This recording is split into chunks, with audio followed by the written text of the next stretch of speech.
গীতাকে খুঁজতে বিষ্ণুদেবের বাড়িতে হাজির হলো অগ্নিজিৎ মুখার্জি। হ্যাঁ বন্ধুরা, এমনটা চলেছি আমরা গীতা এলএলবি সিরিয়ালের আজকের পর্বে। গল্পের শুরুতে দেখতে পাই গীতা পাপ্পুকে খাওয়ানোর জন্য ব্যস্ত হয়ে পড়ে, কিন্তু গীতার কাছে কোনো টাকা থাকে না। ঠিক সেই সময় আরো অনাথ শিশুগুলি সেখানে হাজির হয় আর গীতার কাছে আসে খাবার নিয়ে, আর বলে যে আমরা আপনার জন্য আর পাপ্পুর জন্য কিছু খাবার নিয়ে এসেছি। গীতা বলে, আমাকে কোনো গুন্ডারা খুঁজে পেল না আর তোরা কিনা খুঁজে পেয়ে গেলি। তখনই সেই শিশুগুলো বলে, আমরা তো ভিক্ষে করে বেড়াই, তাই আমাদের সমস্ত অলিগলি জানা আছে। আর তাছাড়া আমি না তোমাকে খবরের পেপারে দেখলাম, নানটা গুন্ডার সাথে তোমার তো অনেকগুলো কথা বেরিয়েছে, একটু হলে তো পড়াশোনা জানি।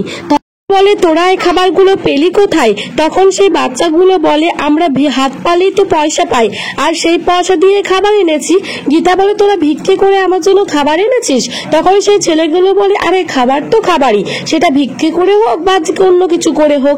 তারপরে গীতার হাতে সেই খাবারগুলো দেয়, আর সকলকে ছেলেগুলোকে একটা ছেলে বলতে থাকে, তোরা সবাই মিলে কিন্তু গাইড করে লক্ষ্য রাখবি যাতে নানটা গুন্ডা আর কোনো লোকই কিন্তু আমাদের গীতা আন্টিকে আর পাপ্পুকে খুঁজে না পায়। তখনই গীতা বলে, সত্যি তো, যদি পাপ্পুকে খুঁজে পেয়ে যায় তাহলে কিন্তু ওরা শেষ করে ফেলবে। পরশুদিন কোর্ট আছে, আর পরশুদিন কোর্টেই আমাকে যা করার করতে হবে। অন্যদিকে অগ্নিজিৎ মুখার্জি মেহেককে বারবার করে জিজ্ঞাসা করতে থাকে যে গীতা কোথায় আছে, কিন্তু মেহেক কোনো কথার উত্তর দিতে চায় না, আর বারবার করে বলতে থাকে, আমি জানি না গীতা বৌদি কোথায় আছে, সত্যি বলছি আমি জানি না। কিন্তু অগ্নিজিৎ মুখার্জি বারবার করে মেহেককে জিজ্ঞাসা করে। মেহেক না জানা সত্ত্বেও, জানে না সেজন্য তো কোনো কিছু বলতে পারছে না। প্রলয় এসে বলছে, দাদা গীতা কোথায় আছে না আছে সেই কৈফত তোমারও তো জানার কি দরকার, তুমি শুধু কোর্টে কেস লড়বে, তাহলে গীতা কোথায় আছে না যায় তোমার তো দরকার নেই। অগ্নিজিৎ মুখার্জি বলে, প্রলয় তুই কিন্তু এটার মধ্যে বেশি নাক গলাবি না। প্রলয় বলে, নাক গলাবো না কেন দাদা, বাড়ির লক্ষ্মীকে তুমি বাড়ি থেকে বের করেছো। অগ্নিজিৎ মুখার্জি বলে, আমি গীতাকে বের করিনি, গীতা ইচ্ছাই কিন্তু বাড়ি থেকে বের করেছে। তখনই বনি মুখার্জি এসে বলে, হ্যাঁ ইচ্ছাই বেরিয়েছে, না কার সাথে, না একটা পরপুরুষ ওই বিষ্ণুদেবের সাথে। তখনই প্রলয় ভীষণভাবে রেগে যায় আর বনিকে চিৎকার করে। তখনই বনি বলে, প্রলয় তুমি যতই চিৎকার করো না অপরপর, সত্যিটা কিন্তু সত্যিই থেকে যাবে। আমি বলছি বিষ্ণুদেবের বাড়িতেই কিন্তু গীতা রয়েছে, আর বিষ্ণুদেবের সাথেই রয়েছে। অগ্নিজিৎ মুখার্জি আবারও মেহেককে জিজ্ঞাসা করে, আর সবাই মিলে মেহেককে জোর জবরদস্তি জিজ্ঞাসা করলে রাকা বলে, মেহেক বলে দাও না কোথায় আছে, বলে দাও গীতা কোথায় আছে। মেহেক বলে, সত্যি বলছি কাকিয়া, আমি কিছু জানি না গীতা বৌদি কোথায় আছে। তারপরে তো বনি মুখার্জি ফোন করতে বলে মেহেককে।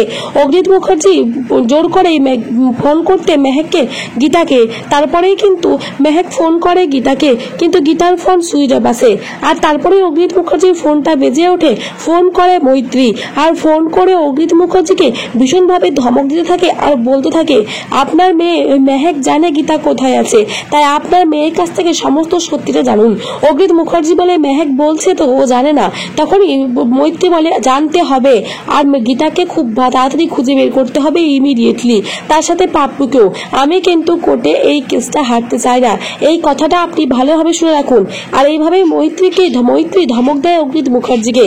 তারপরে অগ্নিজিৎ মুখার্জি ফোনটা কেটে দিলে প্রলয় বলে, দাদা তোমার কি সমস্যা, তুমি বলো না আমাদেরকে।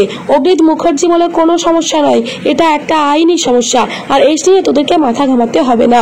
সেই সময় সেখানে স্বস্তিক আসে, আর স্বস্তিক এসে অগ্নিজিৎ মুখার্জি জিজ্ঞাসা করে, গীতা কি তোকেও বলে যায়নি যে কোথায় আছে? স্বস্তিক বলে, না আমাকেও গীতা বলে যায়নি, মনে হয় গীতার হাঁস ফসকে ফেললাম বাবা। তারপরেই তো বনি মুখার্জি অগ্নিজিৎ মুখার্জিকে বলে বিষ্ণুদেবের বাড়ি যেতে, আর অগ্নিজিৎ মুখার্জি গীতাকে খোঁজার জন্য বিষ্ণুদেবের বাড়ি চলে যায়।